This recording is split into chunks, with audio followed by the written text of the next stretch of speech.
I'm Amy Zawi with the Jerusalem Connection Report for Friday, December 2nd. It has been quite a month for us here in the States with the election of Donald Trump and the aftermath of watching his presidential appointments over the last couple weeks.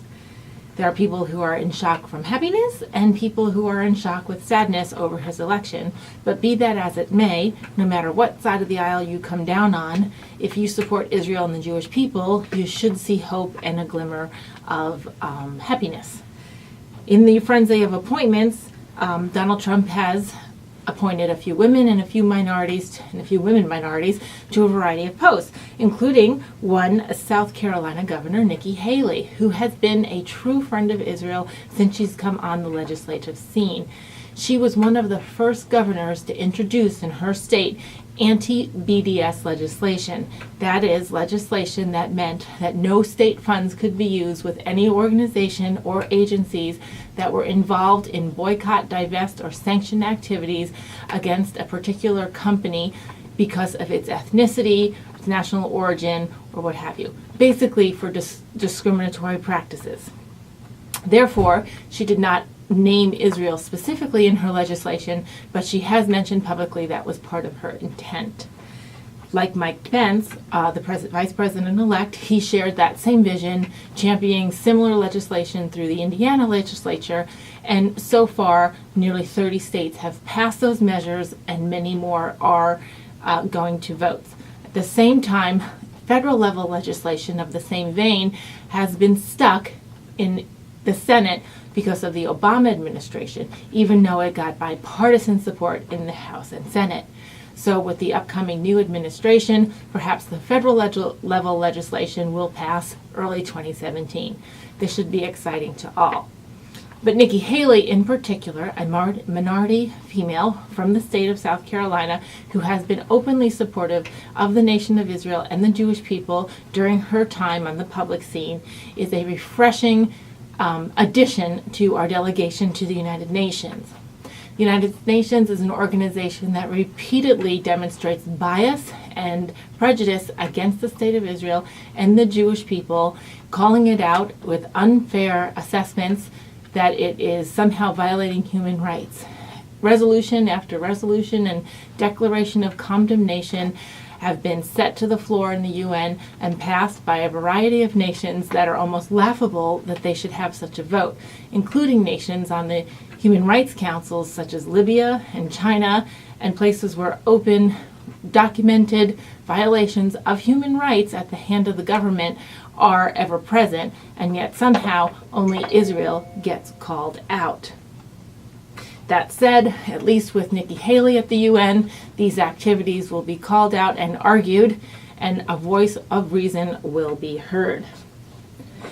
In that other news regarding the UN, while 6 open resolutions currently exist to condemn the state of Israel for a variety of ill-perceived or false accusations of human rights violations, ironically, a humanitarian arm of the UN has awarded its highest recognition and honor to Israeli emergency response medical teams. So while the rest of the UN is condemning Israel for who knows what, one arm of it is recognizing the humanitarian efforts and practices of the volunteer medical teams that go into areas of natural disasters as an exemplary model of efficacy and caring for the human condition. In other news, the UN, let's look at France for a moment. Another irony to consider. The national level of France has a law in the books to outlaw BDS activities. That is, actions that seem to boycott or divest or sanction the state of Israel for ethnic reasons or perceived policy woes.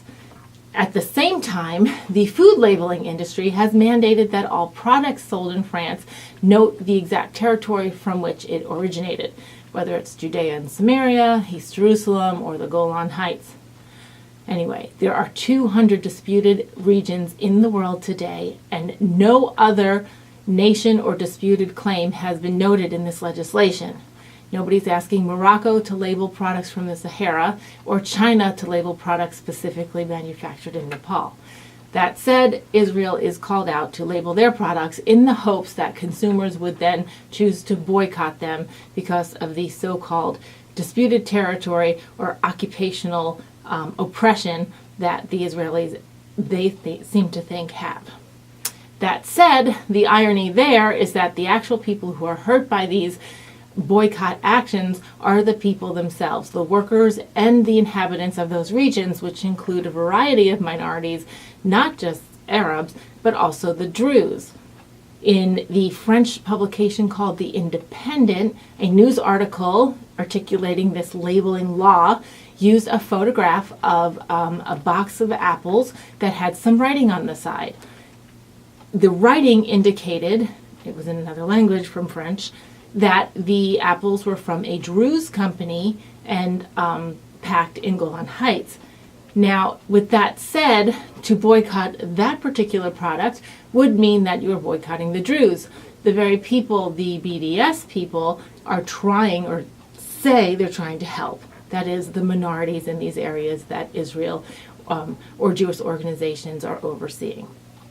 So with that, one also has to recognize that Arabs and Druze and minorities that are employed and living in areas under Israeli leadership and with Israeli companies are also under the employment laws of Israel, which are far more strict and fair and protective of the worker than the laws of other leaderships, including the Palestinian leadership and surrounding nations. Therefore, those who are employed by these Israeli companies have a better chance of safe and clean working conditions, upward mobility, and a road to prosperity. So all these BDS actions in Europe, are actually hurting the inhabitants of Israel who are trying to make a living and take care of their families. Numerous on-the-ground video reports interviewing many Arabs and minorities who choose to remain anonymous for fear of reprisal have openly stated that they would prefer to work for the Israeli companies. They are happy there and that it helps them take care of their family and they have a safe and clean working environment to make their living. That said, additional boycott, divest, sanction activities go on in the entertainment world with a few select artists constantly rallying for pop artists and other popular musicians to not perform in Israel.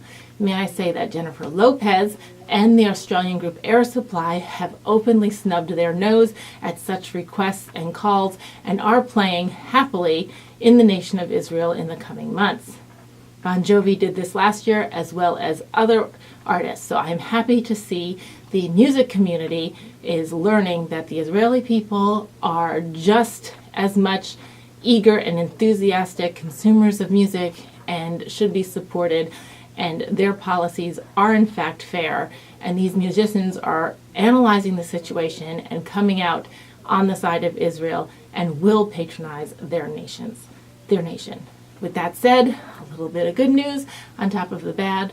Shabbat Shalom, Shavua Tov. Have a great week.